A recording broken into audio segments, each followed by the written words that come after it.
you, everyone. My name's Amanda. My favorite system. I'd probably have to go with lymphatic. Yeah, a little cliche. It is such an honor to be able to facilitate this space. You know, just having this place to share our stories and encourage one another as doctors is so important. Yeah, that's just kind of where I wanted to start tonight. You are important. The work we do in this community is important. Yeah, so that's just kind of where I wanted to start tonight. Does that, disrupt anyone's internal melody? Yeah, sometimes the doubt does creep in a little. And you just think, should I have gone down the safer path, like acting or fine art or something? But at the end of the day, no matter what our parents or society say, we foster such a sense of health. And that's worth something.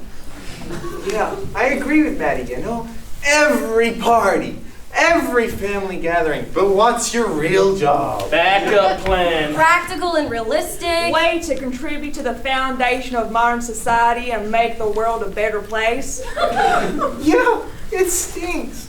Sure, just because we need a little financial support from the government doesn't mean it's not sustainable. And sure, I may have to take a few commissions here or there to make ends meet, but I don't care.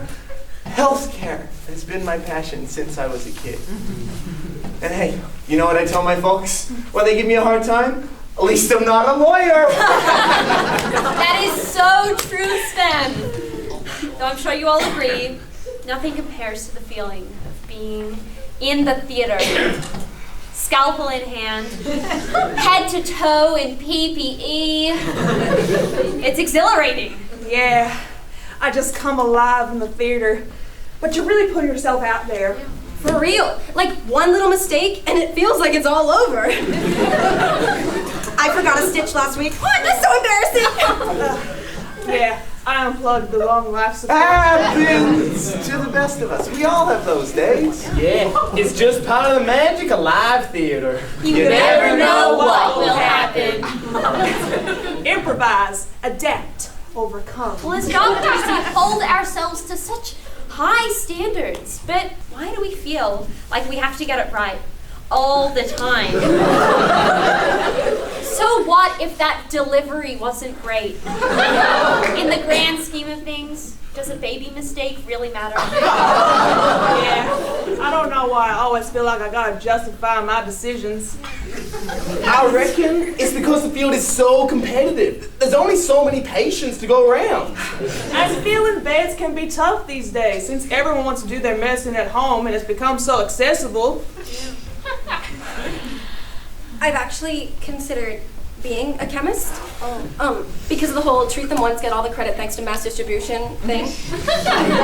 But at the end of the day, they're very different art forms, and nothing beats the connection and vulnerability of treating someone in person.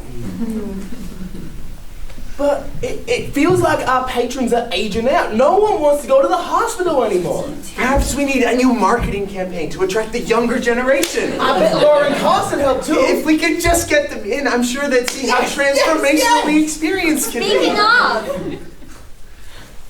let's share some much needed encouragement. Who has some of those transformative stories? Oh! On Wednesday, I had a young lady visit and I asked her how it went. She said that the antiseptic smell reminded her of her late mother. Oh, see, we're here inviting the recall of wonderful memories. The other month, I knew a guy who flew all the way from Cape Town for a knee surgery, just to support local surgeons. My last client came in for a rhinoplasty, genioplasty, autoplasty, blepharoplasty, and liposuction, and she said she felt like an entirely new person after the procedure. I performed CPR for a man last week and he said it saved his life! Okay. Well, it's a bit of an exaggeration, but we get the point.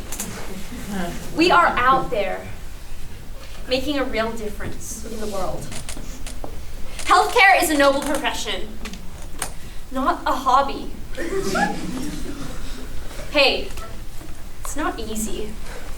But some of us can't get by on pure talent and have to resort to getting a doctorate instead. So, let's get out there and change lives. 3, 2,